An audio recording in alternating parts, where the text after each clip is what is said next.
اگر آپ بچیوں کو یا بچوں کو چور سمجھ کے ڈیل کریں گے تو of course they are thieves. پھر آپ کا ٹیمپرامنٹ بدل جائے گا, آپ کے دیکھنے کی نگاہ بدل جائے گی.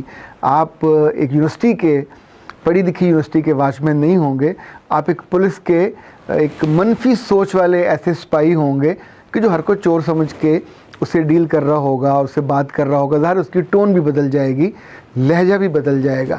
اچھا, یہ زمانہ جس میں ہم بس رہے ہیں, اس میں بچے بچیاں جیسے بڑے ہو رہے ہوتے ہیں تو they are very much conscious about their self respect. وہ پڑھ بھی اس لیے رہی ہوتی ہیں کہ ان کا اپنا سیلف ریگارڈ, ایک سیلف امیج بنتا ہے.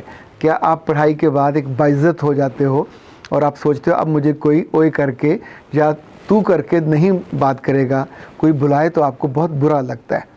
ان اداروں میں چونکہ یہ تعلیم کا گڑھ ہوتے ہیں, تعلیم کا مرکز ہوتے ہیں, تو ان میں ان چھوٹی چھوٹی چیزوں کا اگر خیال رکھ لیا جائے تو اداروں کی خوبصورتی میں اور اضافہ ہوتا ہے.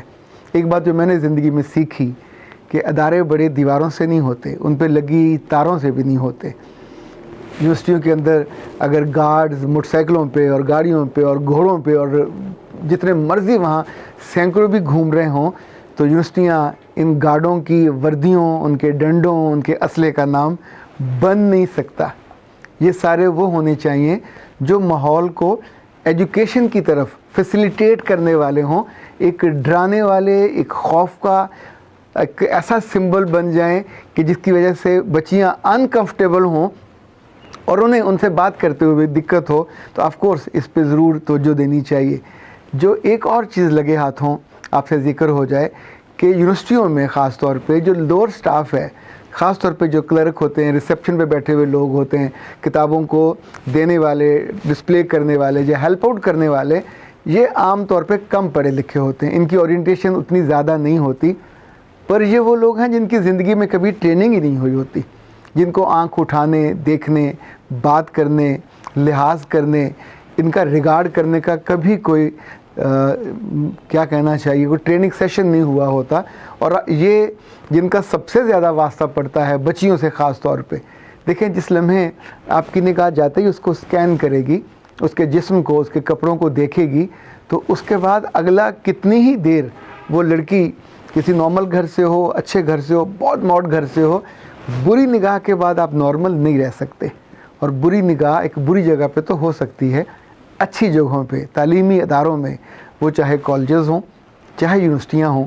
چونکہ دیکھیں یہاں تو ہم مستقبل کو شیپ دے رہے ہوتے ہیں, we are shaping the future. اور اس فیوچر کو شیپ دینے کے لیے جو وہاں اسٹوڈنٹس آتے ہیں, اگر ان کی رسپیکٹ ہو, اگر انہیں تھوڑا تحفظ کا احساس ہو اور ایک ان کا ریگارڈ بھی ہو تو چیزیں اور بہتر ہو جاتی ہیں. اگر فرض کریں یہاں کوئی ڈیٹر بھی بیٹھے ہوں تو میرا خیال ہے کہ ان کو بھی بدتمیزی سے یا بد تہذیبی سے مخاطب کرنے کی بجائے انہیں بھی ڈھنگ سے, سلیقے سے بات کر کے سمجھایا جا سکتا ہے, اپنے نارمز کو تھوڑا اور ایلیبوریٹ کیا جا سکتا ہے. پر یہ کام نوکروں سے اور کمتر عہدے کے لوگوں سے کرنے کی بجائے یونیورسٹیوں کے جو ڈینز ہیں, جو یونیورسٹیوں کے مختلف سربراہ ہیں, انہیں ایجوکیٹ کیوں نہیں کر سکتے وہ اپنی کلاسز میں؟ جب اورینٹیشن ہوتی ہے تو جہاں بہت سی چیزیں بتاتے ہیں کلاس میں, اسائنمنٹس کے بارے میں, اپنے پروجیکٹس کے بارے میں, تو وہاں کلچر کے بارے میں بھی بات ہونی چاہیے, تمیز اور تہذیب کے بارے میں بات ہونی چاہیے, لائک جو ڈریس کوڈ ہے اس کا بھی بات ہونی چاہیے. لیکن یوں ان کو ان لوگوں کے رحم و کرم پہ نہیں چھوڑنا چاہیے. ان بچیوں کی ساری باتیں نہ صحیح, پر کچھ باتیں تو ایسی تھیں جو دل کو لگتی تھیں اور ان پہ ضرور غور کرنا چاہیے. میں نے یونیورسٹی کا نام اس لیے لیا کہ یہ پاکستان کی, اس علاقے کی سب سے بڑی یونیورسٹیوں میں سے ایک یونیورسٹی ہے, ہمیں بہت عزیز ہے. میرا چونکہ خود اپنا تعلق بھی پنجاب یونیورسٹی سے رہا, اتنے سال میں نے وہاں پڑھا بھی, پھر وہاں میں نے پڑھایا بھی, تو اپنے ہی کسی ادارے کو جب اس کو تھوڑا سا شیپ اپ ہونا ہو, بہتر ہونا ہو, تو ضرور اس میں رول ادا کرنا چاہیے. میں ان بچیوں کا شکر گزار ہوں کہ جنہوں نے آ کے اپنے دل کی بات کی. اور خاص طور پہ میں اگر لگے ہاتھوں فائن آرٹس کا اور فارمیسی کے اساتذہ کا اور ان کے ہیڈز کا بھی شکریہ ادا کروں کہ انہوں نے اپنے سٹاف کو اور اپنے وہاں کے ماحول کو اتنا اچھا بنایا ہے. ویسے ہمیں تو لگتا ہے کہ فائن آرٹس میں بالکل کھلا ہی کھاتا ہوگا اور سبھی بیٹھے ڈیٹے مار رہے ہوں گے.